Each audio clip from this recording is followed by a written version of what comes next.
നമസ്കാരം. മലയാളി വാർത്തയിലേക്ക് എല്ലാ മാന്യ പ്രേക്ഷകർക്കും സ്വാഗതം. വീടുകളിൽ എന്താണ് സംഭവിക്കുന്നത് എന്ന ചോദ്യങ്ങൾ ഉയർത്തുന്ന ഒരുപാട് സംഭവങ്ങൾ അരങ്ങേറുന്നുണ്ട്. അതിൽ ഏറ്റവും ഒടുവിലായിട്ട് വന്നിരിക്കുന്ന വിഭജികയുടെ ആത്മഹത്യ, അത് ശരിക്കും ഒരു ആത്മഹത്യ എന്നതിലുപരി അതുമായി ബന്ധപ്പെട്ട് വന്ന ചില വിവരങ്ങൾ, അതായത് സ്വന്തം ഭർതൃപിതാവിൻ്റെ ആ സംഭവങ്ങളൊക്കെ ശരിക്കും നടക്കുന്നത് തന്നെയാണ്. അപ്പോൾ ഇതുമായി ബന്ധപ്പെട്ടുള്ള കൂടുതൽ വിവരങ്ങളിലേക്കാണ് നമ്മൾ പോകുന്നത്. ശരിക്കും ഇപ്പോൾ ഒരുപാട് വിവരങ്ങൾ പുറത്തു വരുന്നുണ്ട് അല്ലേ, നിതീഷിനെ സംബന്ധിച്ചും ഈ വിഭജികയുടെ ആ ഒരു മാനസികാവസ്ഥ എന്തായിരുന്നു, ഓഡിയോ വരുന്നു, ആത്മഹത്യാക്കുറിപ്പ് വരുന്നു അല്ലേ. ശരിക്കും പറഞ്ഞാൽ വിഭജികയുടെയും മകളുടെയും ആത്മഹത്യ കൊണ്ട് ഒരു കുടുംബത്തിൻ്റെ മുഴുവൻ മുഖംമൂടി അഴിഞ്ഞു വീഴുന്ന ഒരു നിലയിലേക്കാണ് കാര്യങ്ങൾ എത്തിയിരിക്കുന്നത്. കാരണം ചിലപ്പോൾ വിഭജിക മാത്രമാണ് ഒരുപക്ഷെ ഇക്കാര്യത്തിൽ ആത്മഹത്യ എന്നൊരു രീതി തുടർന്നിരുന്നെങ്കിൽ തീർച്ചയായിട്ടും ഒരു ഗാർഹിക പീഡനത്തിൽ അവസാനിച്ചത്. പക്ഷേ എന്തിനു കുഞ്ഞിനെയും കൊണ്ട് ഈ കടുങ്കൈ ചെയ്തു എന്നാണ് ലോകം മുഴുവൻ ചോദിക്കുന്ന ഒരു ചോദ്യം എന്ന് പറയുന്നത്. ആ ചോദ്യങ്ങൾക്കുള്ള ഉത്തരമാണ് ഈ സോഷ്യൽ മീഡിയയിൽ ഈ വിഭജിക പബ്ലിക്കായിട്ട് തുറന്നു കാട്ടിയത്. അതായത് ആ ഡയറിക്കുള്ളിൽ താൻ അനുഭവിച്ച അല്ലെങ്കിൽ തൻ്റെ കുഞ്ഞ് അനുഭവിച്ച കൊടിയ പീഡനങ്ങളാണ് കുറിച്ചിരുന്നത്, സ്വന്തം കൈപ്പടയിൽ തന്നെ കുറിച്ചിരുന്നത്. മരിക്കുന്നതിന് തൊട്ട് മുൻപായിട്ട് അത് പബ്ലിക്കാക്കി വിഭജിക പോവുകയായിരുന്നു. പക്ഷേ കുറച്ച് കഴിഞ്ഞപ്പോഴേക്കും ഇതങ്ങ് ഡിസപ്പിയറായി സംഭവം. ഈ പറയുന്ന വിഭജികയുടെ ഭർത്താവ് ഈ വേലക്കാരി വിഭജികയെ മുറിയിൽ വന്ന് തട്ടിയിട്ടും വാതിൽ തുറക്കുന്നില്ല എന്ന് പറഞ്ഞുകൊണ്ട് വിളിക്കുന്നുണ്ട്. തുടർന്ന് ഈ പറയുന്ന ഇടത്തേക്ക് ഇയാൾ വരുന്നു, ഈ ഭർത്താവ് വരുന്നു. കതവ് തുറന്ന് അകത്തേക്ക് കയറുമ്പോൾ ഈ രണ്ടുപേരും ഊഞ്ഞാലിൻ്റെ കയറിൽ കുരുക്കിട്ട് മരിച്ച നിലയിൽ കണ്ടെത്തുകയാണ്. പക്ഷേ ഇയാൾ ആദ്യമേ ചെയ്തത് വിഭജികയുടെ ഫോൺ കൈക്കലാക്കിയായിരുന്നു. തുടർന്ന് ഈ വിഭജിക ഫേസ്ബുക്കിൽ പോസ്റ്റ് ചെയ്തിരുന്ന അത്തരം കുറിപ്പുകളൊക്കെ ഇയാൾ ഡിലീറ്റാക്കി കളയുകയാണ് ആദ്യമായി ചെയ്തത്. അപ്പോൾ സ്വന്തം കൺമുന്നിൽ ഭാര്യയും സ്വന്തം മകളും ജീവനറ്റ് കിടക്കുമ്പോൾ അവരെ ഏത് വിധേനെങ്കിലും അല്ലെങ്കിൽ അവർക്ക് ജീവനുണ്ടോ എന്നുപോലും നോക്കാതെ തന്നെയും തൻ്റെ സഹോദരിയെയും തൻ്റെ കുടുംബത്തെയും ആദ്യമേ സേഫ് ആക്കണമെന്ന് കരുതിക്കൊണ്ട് അത്തരത്തിൽ ഒരു ചിന്തിക്കാനൊക്കെ ഒരു മനസ്സെങ്ങനെ വരുന്നു എന്ന് നമുക്ക് ചോദിക്കേണ്ടി വരും. അവൻ എന്തൊരു മനുഷ്യനാണ്, അല്ലെങ്കിൽ എന്തൊരു ക്രൂരനാണ്. ആ തങ്കക്കുടം പോലുള്ള കുഞ്ഞ് അവിടെ മരിച്ചു കിടക്കുകയാണ്. ആ കുഞ്ഞിനെ ഒന്നുപോയി കയ്യിൽ പിടിക്കുകയോ അല്ലെങ്കിൽ ജീവനുണ്ടോ എന്ന് നോക്കുകയോ പോലും ചെയ്യാതെ സ്വന്തമായിട്ട് ഓടിപ്പോയി മുറിയിൽ കയറി ആദ്യമേ ആ ഫോൺ കൈക്കലാക്കി അത്തരത്തിലുള്ള കാര്യങ്ങളൊക്കെ ഡിലീറ്റ് ചെയ്ത് കളയുകയാണ് ചെയ്തത്. ഇപ്പോൾ ഇതിനുശേഷം ഒരുപാട് വെളിപ്പെടുത്തലുകളൊക്കെ പുറത്തു വരുന്നുണ്ട്. ആ കുഞ്ഞും ആ മകളും എന്തൊക്കെയാണ് അനുഭവിച്ചത് എന്ന തരത്തിലൊക്കെ ഒരുപാട് വാക്കുകൾ വരുന്നുണ്ട്. ഇപ്പോൾ ശൈലജ, അതായത് ഈ പറയുന്ന വിഭജികയുടെ അമ്മ ഇപ്പോൾ രംഗത്തെത്തി പറയുന്നത് ശൈലജയുടെ ഈ പറയുന്ന ശൈലജയ്ക്ക് പോലും മകൾക്ക് നേരിട്ടിരുന്ന തരത്തിലുള്ള അതായത് അപമാനം എന്ന് വെച്ച് കഴിഞ്ഞാൽ നമുക്കത് പറയുന്നുണ്ട്. അതായത് വിഭജിക സോഷ്യൽ മീഡിയയിൽ പറയുന്നുണ്ട്, അയാൾ എന്നെ തെറ്റായി കണ്ടു, അല്ലെങ്കിൽ തെറ്റായി എന്നോട് മിസ്ബിഹേവ് ചെയ്ത് പെരുമാറാൻ ശ്രമിച്ചു എന്ന് പറയുന്നുണ്ട്. അത്തരത്തിൽ തന്നെയാണ് ശൈലജയോടും അയാൾ പെരുമാറാൻ ശ്രമിച്ചത്.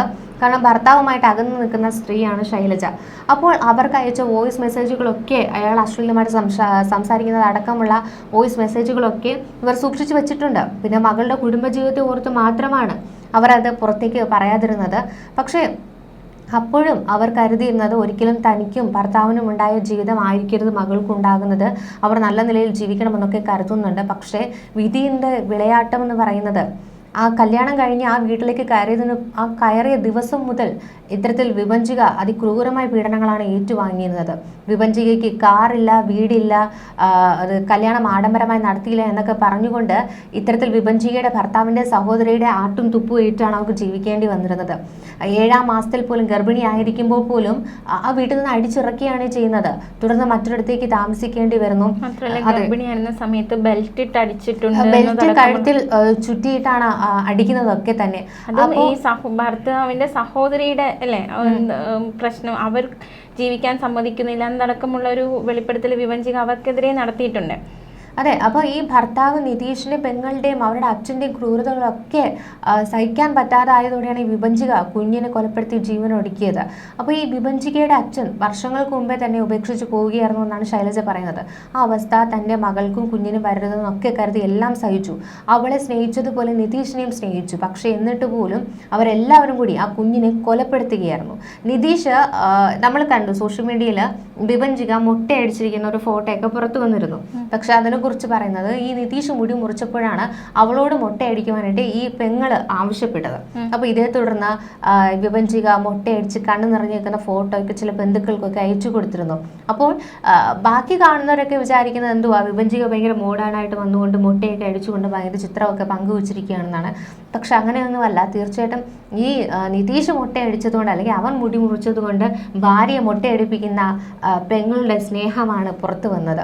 അപ്പോൾ അവൻ്റെ അവിഹിത ബന്ധം പോലും ഈ പറയുന്ന വിഭജിക കണ്ടില്ലെന്ന് നടിച്ചതുപോലും ആ കുഞ്ഞിനൊരു അച്ഛൻ വേണം എന്നൊരു ആഗ്രഹം കൊണ്ടാണ്. ഇവർ വിവാഹ ബന്ധം വേർപെടുത്താൻ പലപ്പോഴായിട്ട് ഫോഴ്സ് ചെയ്യുമ്പോഴും കുഞ്ഞിന് 2.5 വയസ്സെങ്കിലും ആയിക്കോട്ടെ എന്ന് കരുതിക്കൊണ്ട്, അതായത് ആ കുഞ്ഞിന് അപ്പോഴൊക്കെ അച്ഛൻ്റെയും അമ്മയുടെയും സ്നേഹമൊക്കെ വേണമെന്ന് കരുതിക്കൊണ്ട് വിഭജിക അതിനെയൊക്കെ തരണം ചെയ്യാൻ ശ്രമിക്കുകയാണ്. പക്ഷേ ഈ പറയുന്ന നിതീഷിന് മറ്റു പല ബന്ധങ്ങളുമായിരുന്നു ഇഷ്ടം. പല സ്ത്രീ ബന്ധങ്ങളുണ്ടായിരുന്നു ഈ ഫോണിലൊക്കെ. അതായത് ഒരു ദിവസം മദ്യപിച്ച് വന്നപ്പോൾ ഇയാളുടെ ഫോണിൽ നിന്നും ഒരു സ്ത്രീയുമായിട്ടുള്ള ബന്ധത്തിൻ്റെയും അതുപോലെ തന്നെ പൈസ അയച്ചു കൊടുക്കുന്നതിൻ്റെയും ഒക്കെ ഒരു ചില ചാറ്റുകളടക്കം ഈ വിഭജിക കാണുന്ന സാഹചര്യം ഉണ്ടായി അല്ലേ. അത് ഈ കുഞ്ഞുണ്ടായതിനു ശേഷമാണ്, അല്ലെങ്കിൽ കുഞ്ഞുണ്ടായതിനു ശേഷം കുറേ കൂടി ഒരു അകൽച്ച വരുന്നു. ഈ സ്ത്രീയുമായിട്ടുള്ള ബന്ധം കാരണമാണ് തന്നെ മകളെയും ഇത്രയും അകറ്റുന്നത് എന്നൊരു നിഗമനത്തിൽ വിഭജിക എത്തുകയായിരുന്നു. അത് മാത്രമല്ല, ഈ സഹോദരി ഒരിക്കലും തങ്ങളെ ജീവിക്കാൻ അനുവദിച്ചിട്ടില്ല എന്നാണ് വിഭജിക പറയുന്നത്. അപ്പോൾ ഭർത്താവ്, അതായത് ഈ സഹോദരിയുടെ ഭർത്താവിനെ വിളിച്ചുകൊണ്ട് തൻ്റെ ഭർത്താവിനെ വിട്ടു തരണമെന്ന് വിഭജിക ഒരുപാട് അഭ്യർത്ഥിച്ചിരുന്നു. അപ്പോൾ എല്ലാ കാര്യങ്ങൾക്കും പെങ്ങളെയായിരുന്നു നിതീഷിന് കാര്യം. പെങ്ങളുടെ കുട്ടീനെയാണ് തൻ്റെ കൊച്ചി എന്ന രീതിക്ക് ഈ പറയുന്ന നിതീഷ് പറഞ്ഞുകൊണ്ട് നടന്നു. ഒരിക്കലും സ്വന്തം കൊച്ചിനെ എൻ്റെ മകൾ എന്ന് പറഞ്ഞുകൊണ്ട് ചേർത്ത് പിടിച്ചിട്ടില്ല. അപ്പോൾ അത്തരത്തിൽ അഥവാ അങ്ങനെ എന്തെങ്കിലും ഒരാവശ്യത്തിന്, സഹോദരിയുടെ ഒരു ആവശ്യത്തിന് വേണ്ടിയിട്ട് ഈ നിതീഷ് പോയില്ല എന്നുണ്ടെങ്കിൽ ഈ അച്ഛനും സഹോദരിയും ഒക്കെ ഇവനോട് ദേഷ്യപ്പെടുന്ന തരത്തിലേക്ക് കാര്യങ്ങൾ പോകുമായിരുന്നു എന്നൊക്കെയാണ് പറയുന്നത്. കൂടാതെ ഈ അമ്മ ശൈലജ പറയുന്നുണ്ട്, ഒരു ബെഡിൽ, അതായത് ഈ ഒരു ബെഡിൽ വിഭജികേനെയും ആ ബെഡിൽ തന്നെ കാമുകി, അതായത് നിതീഷിൻ്റെ കാമുകിയെ കൊണ്ട് കിടത്തി എന്നതിനപ്പുറം എന്താ ഇനി പറയേണ്ടത് എന്നാണ്. എന്നിട്ട് പോലും വിഭജിക ആ ഒരു വിവരം ആരോടും പറഞ്ഞില്ല. അമ്മ വിഷമിക്കരുത് എന്നാണ് അവൾ എപ്പോഴും പറയാറുള്ളത്. അപ്പോൾ അത്തരത്തിൽ അമ്മ ഈ ഒരു വിഷയം അറിയരുത് എന്ന് മാക്സിമം കരുതിക്കൊണ്ട് പല കാര്യങ്ങളും വിഭജിക ഹൈഡ് ചെയ്യാൻ ശ്രമിച്ചിട്ടുണ്ട്. ബന്ധുക്കൾ അറിയാതെ ശ്രമിച്ചിട്ടുണ്ട്. കാരണം അച്ഛനും അമ്മയും പിരിഞ്ഞാണ് താമസിക്കുന്നത്. അപ്പോൾ അമ്മ ഒരുപാട് കഷ്ടപ്പെട്ടാണ് ഞങ്ങളെ വളർത്തിയത്. അപ്പോൾ ഒരിക്കലും ഞങ്ങൾ കാരണം ഞങ്ങളുടെ കുടുംബജീവനം താറുമാറായി എന്ന് കരുതിക്കൊണ്ട് അമ്മ അത്തരത്തിൽ വിഷമിക്കരുത് എന്ന് കരുതിക്കൊണ്ട് എല്ലാ തരത്തിലും അഡ്ജസ്റ്റ് ചെയ്ത് പോകാൻ വിഭജിക ശ്രദ്ധിക്കാറുണ്ട്. പക്ഷേ വിഭജികയെ ഒരു തരത്തിലും അത്തരത്തിൽ ഭാര്യയെ ഉൾക്കൊള്ളുവാൻ ഈ നിതീഷിനെ ആയിട്ടില്ല എന്നുള്ളതാണ് മറ്റൊരു സത്യം.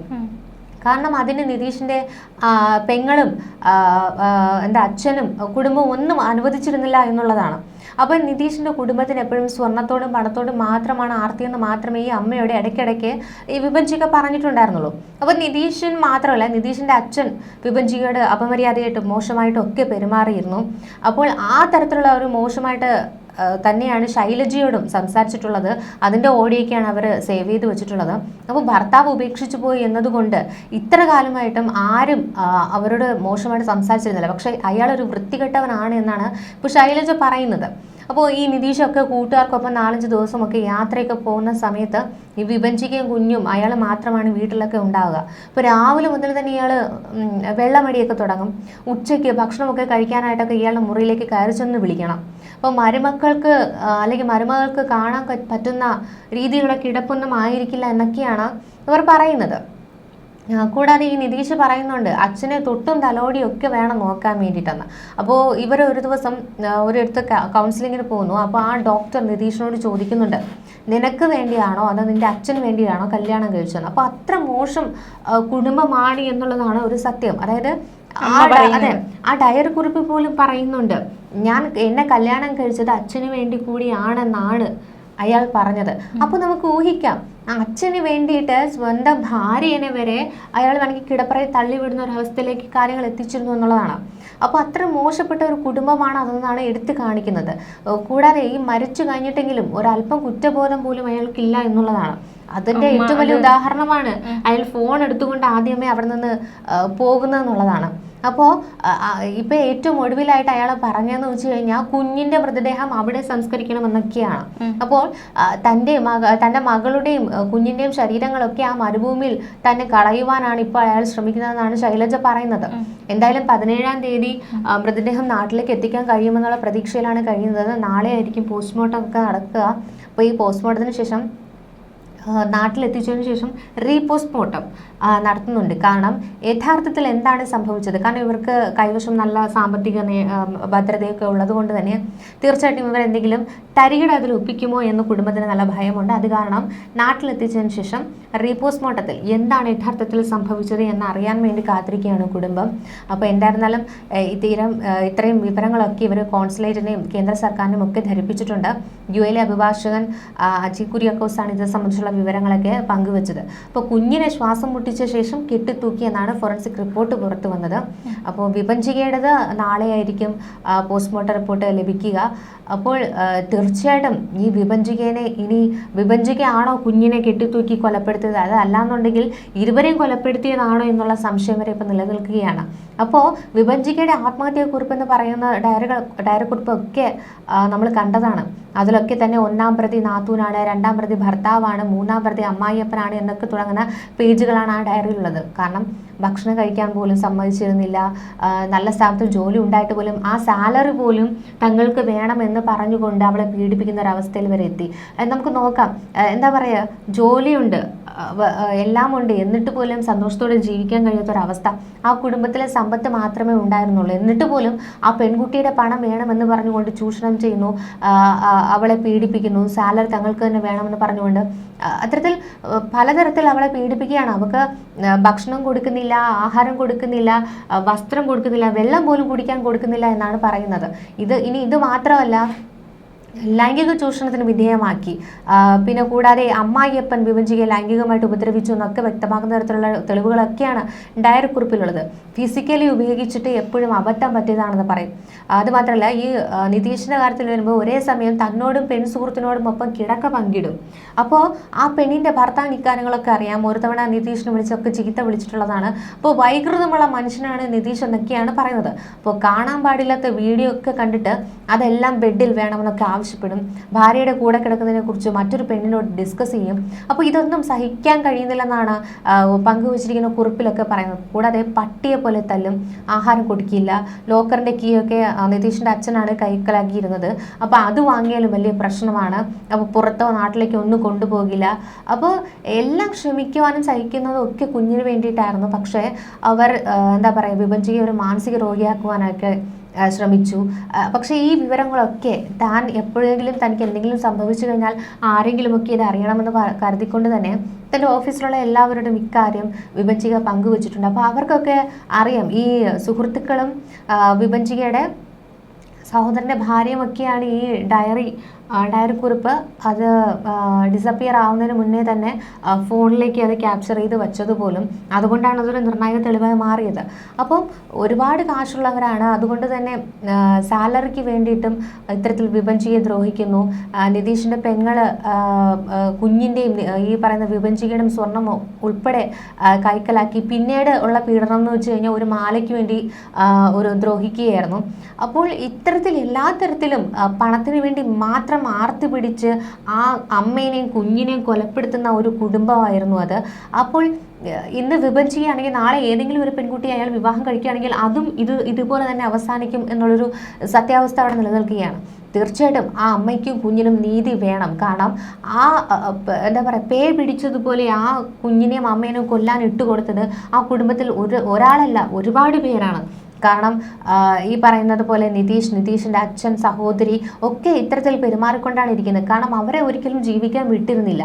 എല്ലാം ഇവർക്ക് വേണം, ഇവർക്ക് പണം വേണം, ആഡംബരം കാണിക്കണം, കാറ് വേണം, സ്ത്രീധനം വേണം, വീട് വേണം എന്നൊക്കെ പറഞ്ഞുകൊണ്ട് കൊല്ലാക്കൊല ചെയ്യുകയായിരുന്നു. അപ്പോൾ അമ്മായിയപ്പൻ മിസ്ബിഹേവ് ചെയ്തു എന്ന് ഭർത്താവിനോട് പറഞ്ഞിട്ട് പോലും സ്വന്തം ഭർത്താവ് പോലും പ്രതികരിച്ചില്ല. അത് ഒരിക്കലും ഒരു പെൺകുട്ടിക്ക് താങ്ങാനാവുന്ന ഒരു സംഭവമല്ല. കാരണം നമ്മളോട് ആരെങ്കിലും എന്തെങ്കിലും പ്രതികരിച്ചു കഴിഞ്ഞാൽ തൻ്റെ ഭർത്താവ് അതിന് ചോദിക്കും എന്നുള്ളൊരു ഉറച്ച വിശ്വാസത്തിലാണ് എല്ലാ ഭാര്യമാരുടെയും ജീവിതം മുന്നോട്ട് പോകുന്നത്. പക്ഷേ അതുപോലും ഇക്കാര്യത്തിൽ ഉണ്ടായിട്ടില്ല എന്നുള്ളതാണ്. പകരം തന്നെ കല്യാണം കഴിച്ചത് അയാൾക്ക് കൂടി വേണ്ടിയാണ് എന്നാണ് നിതീഷ് പറഞ്ഞത്. അപ്പോൾ അത് സ്വാഭാവികമായിട്ടും ഒരു പെണ്ണിനും അംഗീകരിച്ചു കൊടുക്കാൻ കഴിയാത്ത കാര്യങ്ങളാണ് സംഭവിച്ചത്. അപ്പോൾ ഇത്തരത്തിലുള്ള സാഹചര്യങ്ങളിൽ കടന്നു പോകുന്നവരുണ്ടാകും അല്ലേ? ഉണ്ടാകും എന്നല്ല, നമ്മൾ കരുതുന്നത് പഠിച്ചു ജോലിയുണ്ട്, ജോലി ഉള്ളത് കൊണ്ട് തന്നെ ഇത്തരക്കാരുടെ എല്ലാവരുടെയും ജീവിതം ഭയങ്കര സെറ്റിൽഡ് ആയിരിക്കും എന്നൊക്കെ നമ്മൾ സ്വാഭാവികമായിട്ട് പുറമേ ഉള്ള ഒരു രീതിയിൽ നമ്മൾ കരുതും. പക്ഷേ യാഥാർത്ഥ്യം എന്ന് പറയുന്നത് ചിലപ്പോൾ പലതും ഇങ്ങനെയായിരിക്കാം. അവർക്ക് പുറത്ത് പറയാൻ കഴിയാത്ത പല ദുരന്തങ്ങളിൽ കൂടെ ആയിരിക്കാം അവർ മുന്നോട്ട് പോകുന്നത്. എന്തായിരുന്നാലും ആ കുഞ്ഞിന് വേണ്ടിയിട്ട് ജീവിക്കാം, അല്ലെങ്കിൽ 2.5 വയസ്സ് വരെയെങ്കിലും ഈ ബന്ധം വേർപിരിയാതെ സൂക്ഷിക്കാമെന്നൊക്കെ വിഭജിക ചിന്തിച്ചിരുന്നു എങ്കിലും അയാളുടെ മനസ്സിനകത്ത് മൊത്തം മറ്റു സ്ത്രീകളായിരുന്നു. അതുകൊണ്ട് തന്നെ എത്രയും വേഗം ബന്ധമൊഴിയാനുള്ള ആ ഒരു തത്രപ്പാടിലായിരുന്നു. അതിനിടയിലാണ് ഇത്തരത്തിൽ നോട്ടീസ് കിട്ടുന്നതും വിഭജികയും കുഞ്ഞിനെ മരിച്ച നിലയിൽ കണ്ടെത്തുകയും ചെയ്തത്. എന്തായിരുന്നാലും ഇത്തരത്തിൽ എന്താണ് ആ വീട്ടിൽ യഥാർത്ഥത്തിൽ സംഭവിച്ചത്, എന്താണ് ഇവരുടെ യഥാർത്ഥ മരണ കാരണം എന്നത് തീർച്ചയായിട്ടും പുറത്തു വരേണ്ട കാര്യം തന്നെയാണ്. ശരിക്കും നമുക്ക് ഈ ഇങ്ങനത്തെ ഒരുപാട് സംഭവങ്ങൾ നമുക്ക് കേൾക്കുമ്പോൾ തീർച്ചയായിട്ടും നമ്മൾ കല്യാണം കഴിഞ്ഞൊരു വീട്ടിലേക്ക് പോകുമ്പോൾ അവിടെ എന്താണ് നമ്മളെ കാത്തിരിക്കുന്നതെന്ന് നമുക്ക് ചിന്തിക്കാൻ പോലും പറ്റാത്ത സാഹചര്യം അല്ലേ? അപ്പോൾ വിവാഹം കഴിക്കാൻ ആഗ്രഹിക്കുന്നവർക്ക് പലപ്പോഴും അത് വിവാഹം ഒരു പേടി സ്വപ്നമായി പലപ്പോഴും മാറുന്നത് ഇങ്ങനെയുള്ള ഒരുപാട് സംഭവ വികാസങ്ങൾ കേൾക്കുമ്പോഴാണ്. അപ്പോൾ ഈ സ്ത്രീധനത്തിൻ്റെ പേരുള്ള ഒരുപാട് സംഭവങ്ങൾ നമ്മൾ കേൾക്കുന്നു. അത് വീണ്ടും ആവർത്തിക്കപ്പെടുന്നു. ഒരു അന്തവും കുന്തവും ഇല്ലാതെയാണ് സ്ത്രീധന പീഡനം, അതിന് പിന്നാലെ ഈ പെൺകുട്ടികൾ ആത്മഹത്യ ചെയ്യുന്ന സംഭവം. അതിനേക്കാൾ ഉപരി ഇത്തരത്തിലുള്ള സംഭവങ്ങൾ ഈ കാര്യങ്ങൾ കൂടി കേൾക്കുമ്പോൾ ശരിക്കും ഒരു ഭയം തോന്നും അല്ലേ? നമ്മൾ വിവാഹം എന്നതൊരു പേടി സ്വപ്നം എന്ന രീതിയിലേക്ക് പലപ്പോഴും അത് മാറുന്നുണ്ട് ഇങ്ങനത്തെ സംഭവങ്ങളൊക്കെ കേൾക്കുമ്പോൾ. അത് മാത്രമല്ല, ഈ വിഭജിക വർഷങ്ങളായിട്ടാണ് സ്ത്രീധന പീഡനം നേരിട്ടുന്നത്. അതിൻ്റെ തെളിവുകളും ഓഡിയോ ഒക്കെ പുറത്തു വന്നതാണ്. കാരണം സ്വർണത്തിന് പുറമെ ഈ വീട്ടുകാർ 2.5 ലക്ഷം രൂപയോടെ വിഭജികയുടെ കുടുംബം പണമായി തന്നെ കൊടുത്തിരുന്നു. അപ്പോൾ അതിൽ ഇവർ ഇതിനെ ചൊല്ലി സ്ത്രീധനത്തിൽ തർക്കം ഉണ്ടാകുന്നു. വീട്ടുകാർ നൽകിയ 2.5 ലക്ഷം രൂപയിൽ നിന്നും സ്വന്തം വിദ്യാഭ്യാസ ലോണിൻ്റെ തുക അടയ്ക്കാൻ പറഞ്ഞത് ഒരു തർക്കത്തിലേക്ക് നയിക്കുന്ന ഒരു കാരണമായി. കാരണം 1.25 ലക്ഷം രൂപയായിരുന്നു ഈ വിദ്യാഭ്യാസ ലോണ്. അപ്പോൾ ഇവർ തമ്മിൽ ഒതുങ്ങി നിൽക്കേണ്ട കാര്യം ലോകം മുഴുവൻ അറിയിച്ച ഭർത്താവായ നിതീഷിന് നാണമുണ്ടോ എന്നൊക്കെ വിഭജിക ചോദ്യ ശബ്ദ സന്ദേശമൊക്കെയാണ് പുറത്തു വന്നിരുന്നത്. കൂടാതെ ഈ താൻ കട്ടിലിലും ഭർത്താവ് സോഫയിലുമാണ് കിടക്കുന്നതെന്നും ഒക്കെ ഈ ഒരു വോയിസ് നോട്ടിൽ പറയുന്നുണ്ട്. അപ്പോൾ 2022 തൊട്ട് തന്നെ ഈ വിവാഹമോചനത്തിൻ്റെ ആലോചനയൊക്കെ തുടങ്ങിയിരുന്നു ഇവർ. അപ്പോൾ വീട്ടുകാർ തമ്മിലാണ് ഇത്തരത്തിൽ വിവാഹമോചനത്തെക്കുറിച്ചൊക്കെ സംസാരിക്കുന്നത്. അപ്പോൾ ഇതൊക്കെയാണ് ശബ്ദരേഖയായിട്ട് പുറത്തു വന്നത്. കൂടാതെ നമ്മൾ പറഞ്ഞു ഈ സഹോദരി നീതു, പിതാവ് മോഹനൻ, പിന്നെ നിതീഷ്, ഇവരൊക്കെയാണ് തങ്ങളുടെ മരണത്തിലെ അല്ലെങ്കിൽ തങ്ങളുടെ എന്താ പറയുക 3 പേരുമാണ് പ്രതികൾ എന്നാണ് ഈ ആത്മഹത്യാക്കുറിപ്പിൽ എടുത്ത് പറയുന്നത്. അപ്പം കല്യാണം ആഡംബരമായി നടത്തിയില്ല, സ്ത്രീധനം കുറഞ്ഞുപോയി, കാറ് കൊടുത്തില്ല, ഇതൊക്കെ പറഞ്ഞിട്ടായിരുന്നു ആ പീഡനം, അന്നത്തെ ദിവസം പോലും ആ പീഡനം തുടർന്നതെന്നുള്ളതാണ്. കൂടാതെ ഭക്ഷണം കൊടുത്തില്ല, വെള്ളം കൊടുത്തില്ല, വസ്ത്രം കൊടുത്തില്ല, സ്വന്തം കുഞ്ഞിനെ പോലും ഒന്ന് ചേർത്ത് പിടിക്കുകയോ ഒന്നും ചെയ്തിട്ടില്ല. സ്വന്തം ഭാര്യയോടുള്ള ദേഷ്യം പോലും ആ കുഞ്ഞിനോട് തീർത്തിരുന്നതായാണ് പറയുന്നത്. അപ്പോൾ തീർച്ചയായിട്ടും അത്തരത്തിൽ കുഞ്ഞിനെ ഒറ്റപ്പെടുത്തി താൻ ആത്മഹത്യ ചെയ്തു കഴിഞ്ഞാൽ ആ കുഞ്ഞും നാളെ ഇത്തരത്തിലുള്ള പല പീഡനങ്ങളും ഏറ്റുവാങ്ങേണ്ടി വരുമെന്ന് കരുതിയിട്ടാവണം ഒടുവിൽ മനസ്സിലാ മനസ്സോടുകൂടി ആ കുഞ്ഞിനെ കണ്ട് കൊതി തീർന്നിട്ടില്ലെങ്കിൽ പോലും അത്തരത്തിൽ ആ അമ്മയ്ക്ക് ചിന്തിക്കേണ്ടി വന്നത്. എന്തായിരുന്നാലും നിതീഷിൻ്റെ അച്ഛനെതിരെ അമ്മ, അതായത് ശൈലജ, പരാതി കൊടുക്കാൻ ഒരുങ്ങുന്നുണ്ട്. കാരണം അവരുടെ അപമര്യാദയെ പെരുമാറി എന്നതുകൊണ്ട് തന്നെ കുണ്ടറ പോലീസിൽ പരാതി കൊടുക്കാൻ അവർ ഒരുങ്ങിയിട്ടുണ്ട്.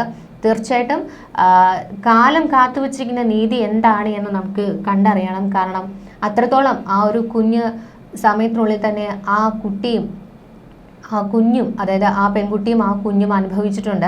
തീർച്ചയായിട്ടും ഇത്തരത്തിലുള്ള നരാധമന്മാരെ ഈ ലോകത്തിന് മുന്നിൽ നമ്മൾ കൊണ്ടുവരികയും ചെയ്യണം. അവർക്ക് വേണ്ട ശിക്ഷയും കിട്ടണമെന്നുള്ളതാണ്. നമുക്ക് അതിനുവേണ്ടി തന്നെയാണ് ഈ കേരളം ഒറ്റക്കെട്ടായി കാത്തിരിക്കുന്നത്.